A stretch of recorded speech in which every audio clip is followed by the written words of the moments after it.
Welcome to our big house in the little woods, and this review of our 2018 Stache 5. This bike is set up on a 21.5-inch frame. For comparison purposes, I currently measure in at about 6 foot 3 inches and typically weigh in at about 190 pounds. We picked this hardtail bike up a few weeks ago. I have spent the last 20 years riding a fixed frame mountain bike, a mid-90s Cannondale. Yes, no front suspension fork, and it resembles a commuter bike more than a trail bike. Needless to say, it was time for an upgrade. In this video, we hope to showcase some of the features that sold us on this bike. Let's start with some of the basics, or maybe for some, the most important features that we were looking for. First, price is always going to play a factor for most people, and of course, we were looking for a value. The MSRP starts at $1,679, and once in a while, TREK or your local bike shop might run a sale and knock $50 to $100 off.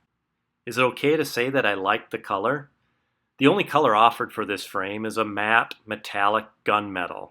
Not super flashy, but looks good with a little dirt and dust on it. We will plan to trim the bike out with a splash of color and use red accents. Right now, that means upgraded grips and pedal flats. Then there's the 29 plus wheels. The reason that these are more than just 29ers is that these tires are 3 inches wide, which then in turn increases the overall diameter of the wheel when you factor in both the rim and the tire. According to TREK, the 29er is a wider 3-inch tire that grips relentlessly while floating over terrain, and yet it still delivers all the 29er benefits you know and love, like greater momentum and improved rollover. Of course, we wanted a lightweight and yet durable frame, but could not afford the carbon upgrade, so this bike offers the Alpha Platinum aluminum. It is TREK's premium lightweight aluminum that is continuously cold extruded and butted at multiple points and hydroformed into sophisticated tube shapes for maximum strength and minimum weight. Not sure on some of those technical terms. I'm sure there's another video on YouTube that will do a better job of explaining the process and benefits. But boy, does it sound good. Number 5, the dropper post.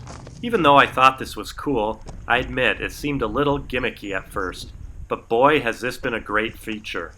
This frame is equipped with the proper entry and exit points to accommodate internal routing for a stealth dropper seat post.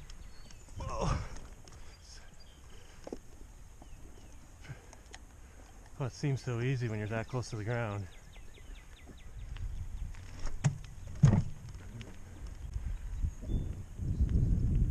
Good morning ride. Trails were frozen out there this morning. No mud in the tires at all, a little bit of sand. But nice hard packed trail. We weren't leaving any ruts or messing anything up. If we would have stayed out any longer or the temps would have been any warmer, then we might have had to call the ride. But good morning ride today. The bike, I'm very impressed. Pedals are great, give me plenty of grip that I need. The geometry of this frame rides very comfortably. Feels like the front tire, you have barely any weight over the front tire. Most of the weight is riding on the rear tire here. So a lot of fun, really enjoyed it.